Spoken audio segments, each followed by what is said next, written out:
आदिवासी विकास विभागाच्या निधीविषयक प्रचाराला पूर्णविराम देण्याचे आवाहन आदिवासी विकास मंत्री डॉक्टर अशोक उईके यांनी केले आहे। सन 2024-25 या आर्थिक वर्षासाठी आदिवासी विभागाला शासनामार्फत एकूण 17,000 कोटी रुपये वितरित करण्यात आले होते। मात्र चालू वर्षाच्या प्रारंभी मुख्यमंत्री देवेंद्र फडणवीस, उपमुख्यमंत्री एकनाथ शिंदे व उपमुख्यमंत्री अजित पवार यांच्या पुढाकाराने विभागासाठी 21,000 कोटी रुपये मंजूर करण्यात आले आहेत। या अनुषंगाने मागील वर्षीच्या तुलनेत यावर्षी आदिवासी विभागाच्या योजनांसाठी निधीमध्ये स्पष्टपणे वाढ करण्यात आली असून त्यामुळे आदिवासी विभागाच्या कोणत्याही योजनेस निधी अभावी खंडित करावे लागणार नाही, असेही मंत्री डॉक्टर उईके यांनी स्पष्ट केले। लाडकी बहीण ही शासनाची महत्त्वाकांक्षी योजना असून तिची प्रभावी अंमलबजावणी ही आपली सामूहिक जबाबदारी आहे। शासनाच्या आदिवासी विभागाच्या योजनांसाठी निधीची कमतरता भासणार नाही। केंद्र सरकारकडूनही आदिवासी विभागास 100% पाठीशी असून केंद्र शासनाच्या आदिवासी विभागाच्या विविध योजनांसाठी देखील अतिरिक्त निधीची तरतूद करण्यात येत आहे।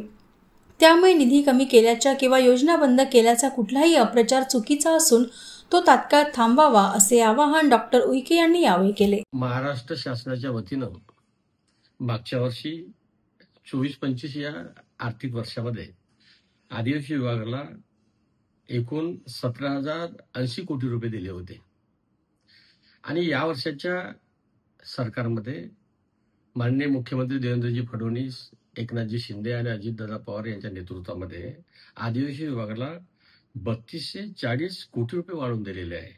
म्हणजे मागच्या वर्षी 17,800 कोटी रुपये होते आणि यावर्षी 21,495 कोटी रुपये दिले। एकूण वाढ किती दिलेली आहे बजेटमध्ये? 3240 कोटी रुपये वाढवून दिले असल्यामुळे त्यामुळे आदिवासी विभागाच्या योजनेच्या अंमलबजावणीसाठी कुठलीही अडचण निर्माण होणार नाही।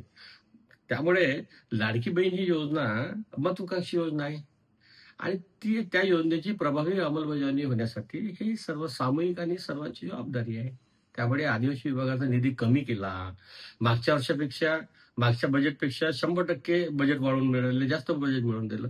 त्यामुळे कुठलीही योजना बंद होणार नाही, कुठल्याही विभागाच्या योजने प्रभावी अंमलबजावणीसाठी निधी कमी पडणार नाही आणि केंद्र सरकार 100% आदिवासी विभागाच्या पाठीशी आहे।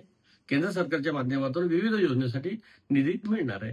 त्यामुळे हा जो अपप्रचार आहे कृपया करून थांबवा अशी विनंती।